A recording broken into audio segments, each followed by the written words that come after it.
I think I'm up against Facebook, who's presenting in the other room right now. So you guys are the outcasts and the rebels, so thank you. Can I just get a show of hands? Who here is a game developer? Okay, so most. And who here is working on mobile games? Okay, wow. There's more hands that went up the second time, so I don't know how that works. So yeah, let me jump in and get going. We've got 20 minutes. Just a quick kind of about me and about the company. So we are 100% focused on mobile games. We do just 3D games for women and girls, so-called lifestyle games. We launched our first game last year, so relatively new to the space. So far so good, about 5-6 million downloads and for our first game, so it's a good kind of start. We're pretty big into learning because a lot of us are quite fresh, so we're learning as much as we possibly can, and that's part of the reason I'm here, to learn from everyone and share what I know. And we have a no shoes policy, so no shoes allowed in the office, and we're totally like barefoot or socks. So it's very comfy inside our office. Actually, before, it's interesting, the topic is about live ops. Before doing this, we were actually doing a virtual world. So we created a web-based virtual world. So that is all about live ops. I mean, that's about parties and events and, inviting people together and, definitely, Gaia and that sort of like community as well. So that's kind of my background, and it's funny, we're coming back to that now. So we've been doing games, and now we're kind of getting into live ops in a serious way. So it's kind of full circle. So let me go through kind of what live ops is, why India should care about it, some case studies, both from us as well as some other companies, and then summarize with some lesson learns and tips. So there's many definitions, and this is probably a little bit different from some others, but my view is like live ops is whatever players perceive as a kind of a time-limited event. And that could be, gameplay that's just only available for a specific time. Or it could be like a specific content that's unlocked, or contest or something like that. Let me ask, who here is playing like P&D? I mean, Puzzle and Dragon. Okay, so we've got a couple people in the room. You guys know, right? I mean, literally every day there's like 10, 15 different events happening, which are all time-limited events. There's daily, there's hourly ones, there's daily, there's the bi-weekly dungeons, and there's a whole lot of one-times as well. So, but live ops can operate both single and multiplayer, but also local and global. And just for definition, local as in it's an event that could happen at a different time for a different person. So player A may see that event at one time, and player B may see it at a totally different time. And it's definitely most advanced in Japan. And in Japan, it's kind of easier because the whole community or the whole society is very kind of regimented, and the businessmen go, the salarymen go on the train at exactly the same time, and the housewives go and take care of the kids at the same sort of schedule. So it's very advanced and easy to kind of like have events exactly the same time. Even when they get paid, right? When is the payment cycle? When do people get their salaries? Of course, you want to have your events just around that time that they just got their paychecks. So in Japan, it's the most advanced, but I think the lessons learned from that can definitely come out. And I recently spent quite a bit of time in Japan trying to learn. So why do we do live ops? So one is the fun factor, obviously. Events are fun, right? It's a contest. It's something different. It's fun. So that's short-term retention within the contest. But then if you have like events on a regular schedule, it kind of establishes the return rate. So if you know that, okay, Puzzle and Dragon, every Monday I need to go and do a specific thing, then I'm going to go and train myself to kind of come back every Monday and do that. Or if I know that I have to check in 3 times a day for 3 different events, then I'll do that. So it kind of establishes return schedules.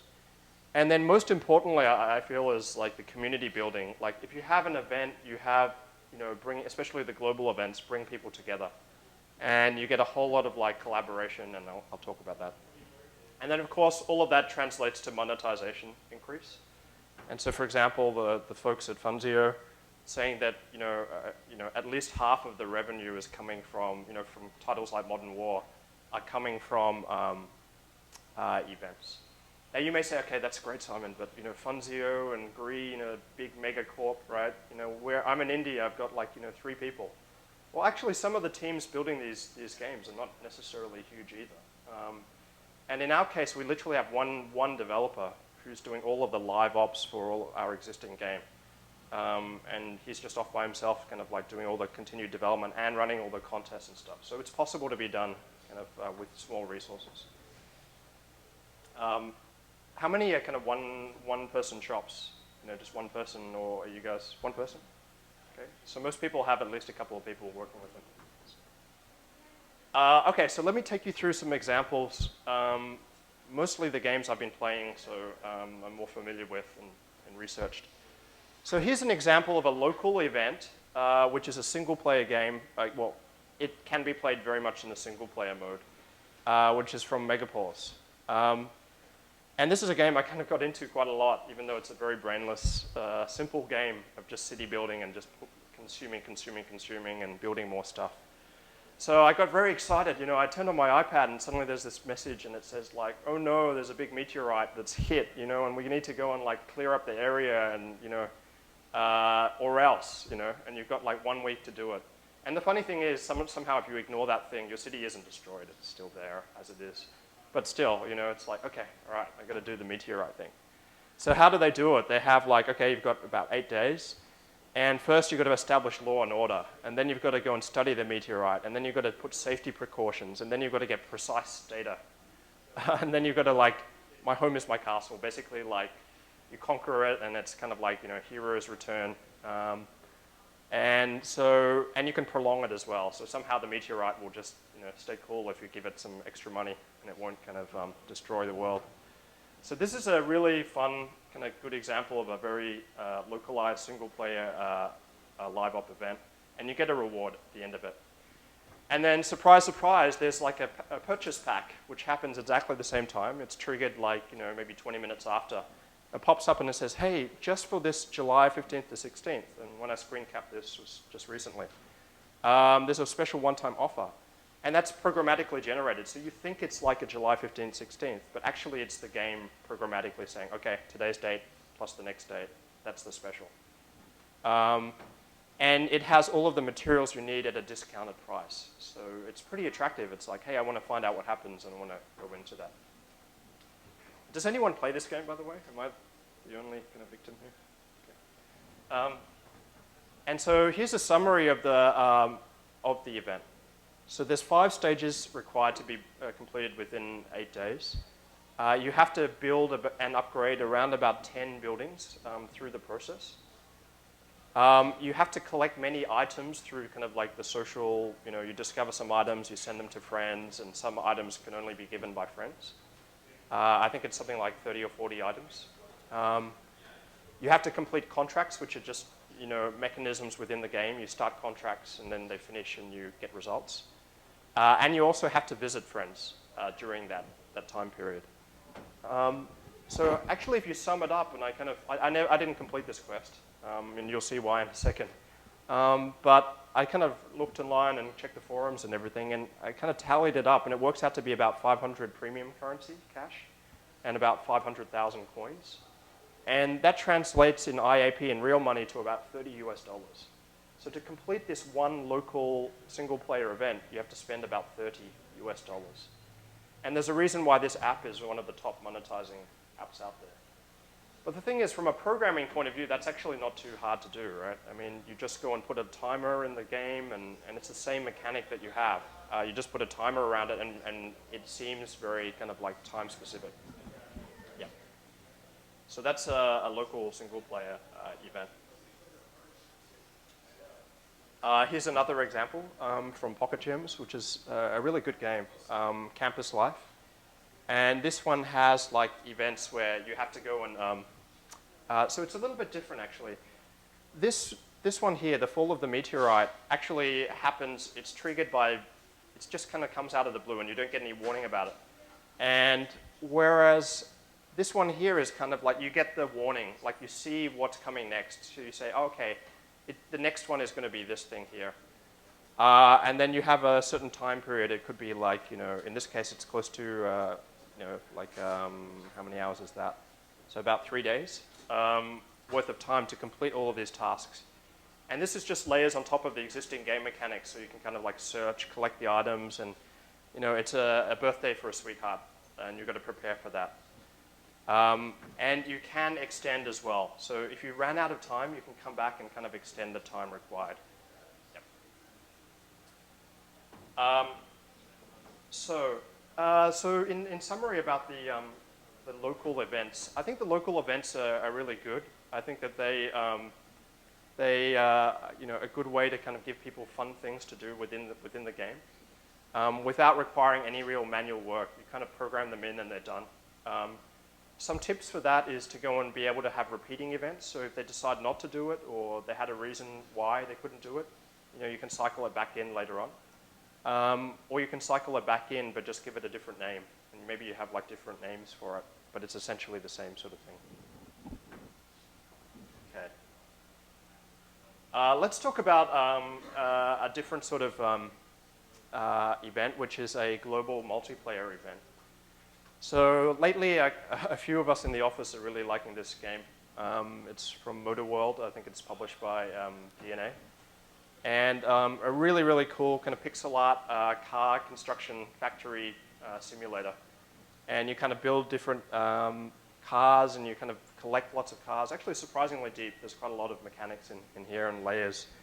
And it has like all of the, the typical things that you'd expect in a great premium game. And you have workers who kind of collapse if they're working too hard, and you need to kind of give them time to recharge, and you can recruit your friends as workers on the factory floor and things like that.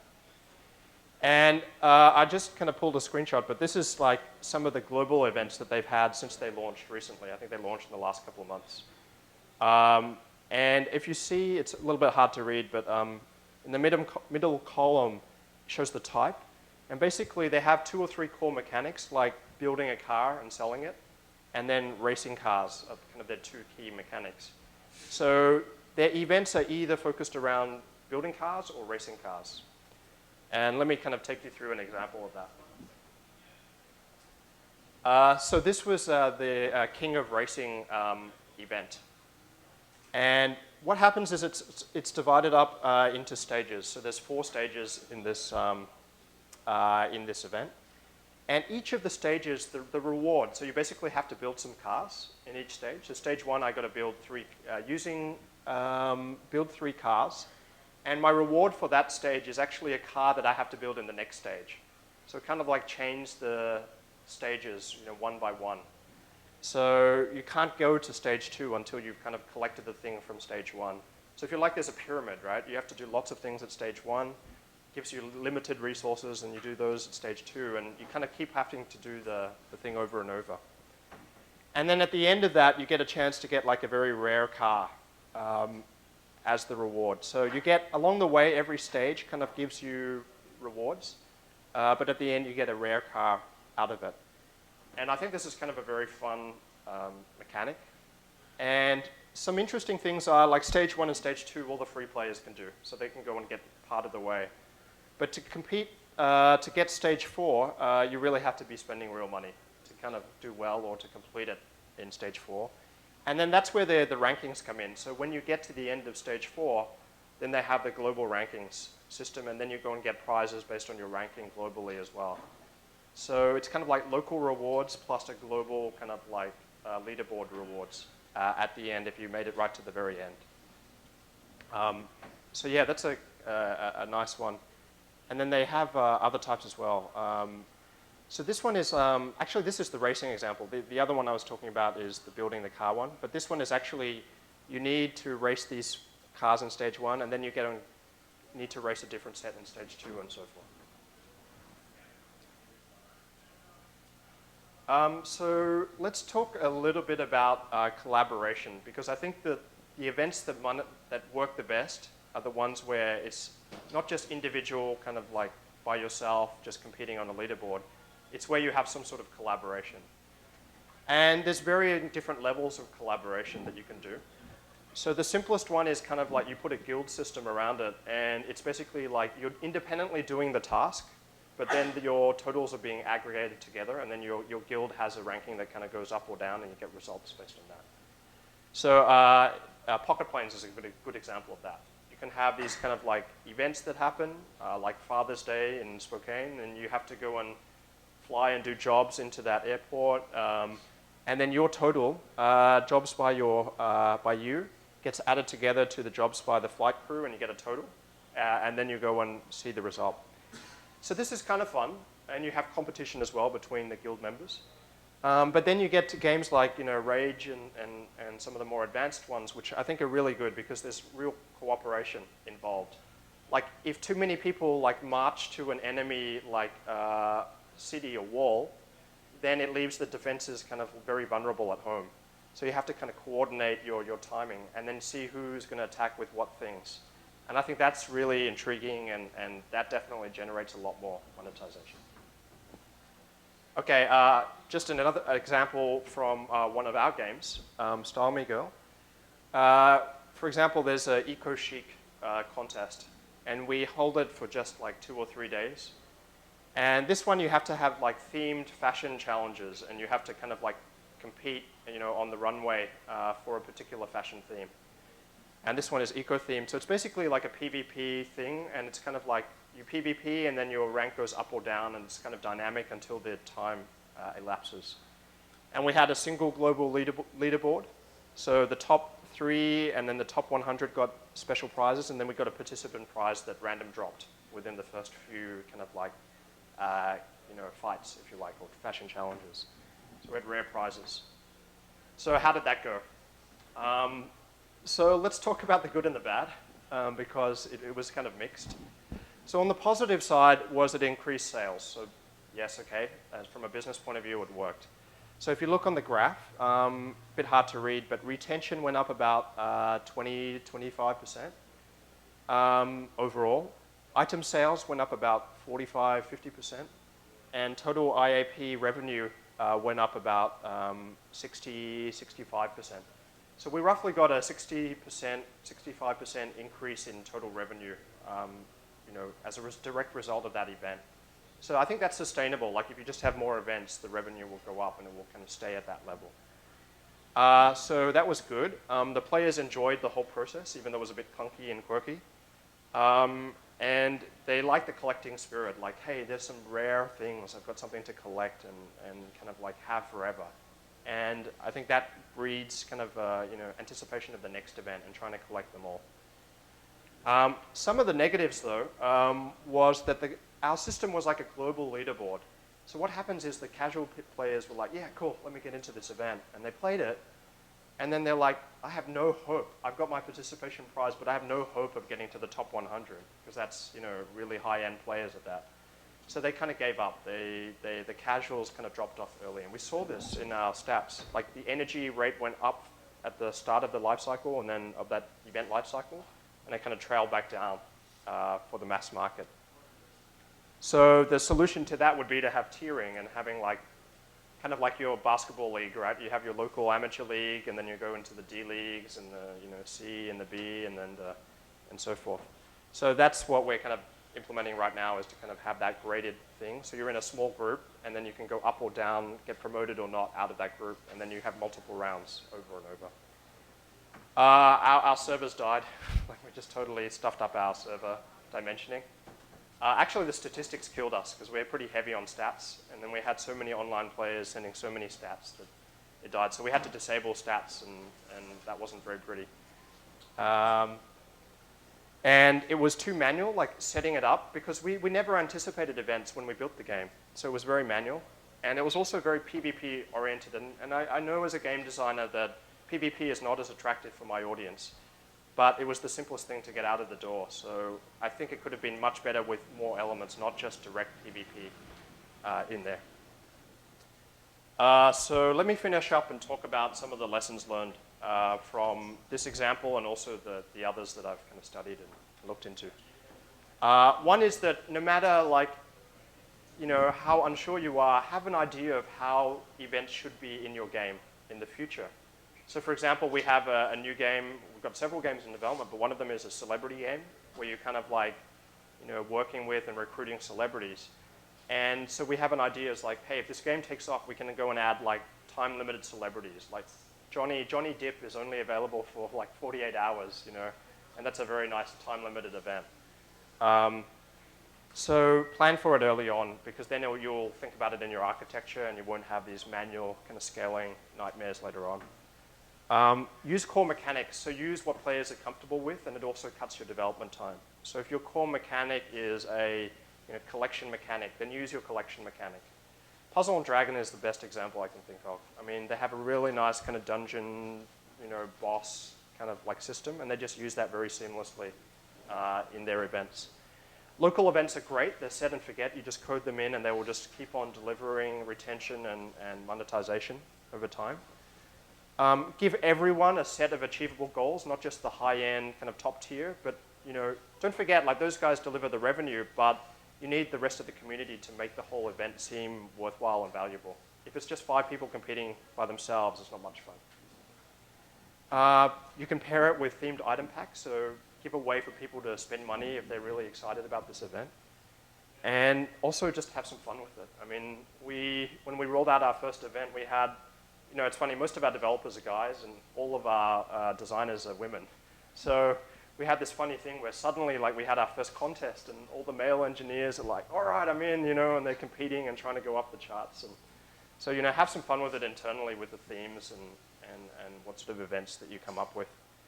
And I think it can be good. And it's also a chance to kind of introduce some fiction and lore into your thing. Like, we have a pumpkin day, or you have like a no shoes event. All the players can't wear shoes, or they get penalized, or something like that. It kind of like introduces some sort of like continuity into your game world. I think that's my presentation. So if you guys have any questions.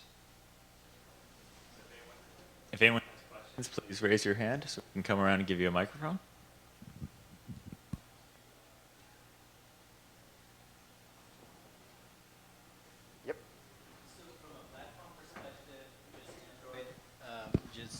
And iOS, any third platform or fourth that you would think of as this game either gets more popular or where it is right now? Great question. So what platforms? So it's interesting because we're on the 3, we're on Amazon, Google Play, and iOS, and we simultaneously launch and update on all of them. So it makes events really tricky because, what if the Android version is ready and the iOS one hasn't been approved? Or we had a case just recently where we have a second game, and it's 2 of them are ready, and 1 got rejected for some silly kind of like mistake that we made, and so it has to be resubmitted. So do we delay it because the Amazon one isn't ready, or do we kind of like launch it all together? So our lesson learned from that is that we should go and like plan early, and then we do mini tests. So we'll test the event on Android, and we'll just do that silently. We A/B test it, so maybe 30% of the audience on Android will actually see the event and play the event. And then if it's all solid, then we go and like, okay, as soon as they're approved, like we green light all of them and then launch them at the same time. Yep. Yes. Some of the locally based local events, they're just timed. I know for some games that's been gamed by changing the system clock, for example, and then having to deal with that, like Pocket Planes had issues with that, and Tiny Tower. So have you heard of other ways of dealing with players just gaming it by changing the system clock? Yeah, absolutely.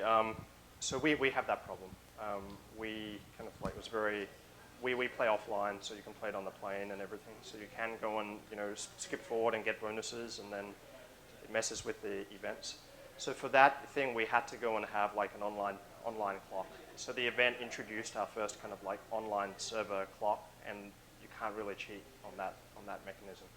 For the single player case, though, you can do the the time travel into the past, kind of like you have a penalty for time travel, and you can do it in funny ways in the story. But you have to have an online kind of like server-based mechanism. So we're actually moving to online only. So we're not supporting the offline play anymore going forward. Yep. Cool. All right. This is my contact info. It's my Twitter, and also I have a game design blog if you're interested. So it's at iteratingfun.com. Thank you.